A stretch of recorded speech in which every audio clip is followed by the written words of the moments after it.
Sa iba pang balita, normal ang pagbaba ng antas ng tubig sa mga dam dahil sa mataas na temperatura at kakulungan ng pag-ulan ngayong dry season. Ayon po yan sa Pag-asa. Binabantayan ng ahensya ang Ambuklao, Binga at San Roque Dam na lapis na naapektuhan habang ang Angat Dam ay nananatiling mataas pa ng 6.53 meters mula sa rule curve elevation.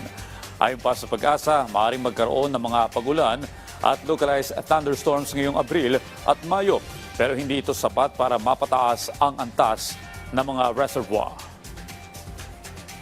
Pag-ulan, it's really maaring magkaroon kung meron po tayo ng tinatawag na localized thunderstorm. So kung meron pong mga severe thunderstorm, kasi mainit po, no? So yung rate of evaporation, so mas dumadami yung moisture na pwede pong magkaroon ng mga convective activities. So pwede po yan, hindi po natin niro-roll out yung possibility.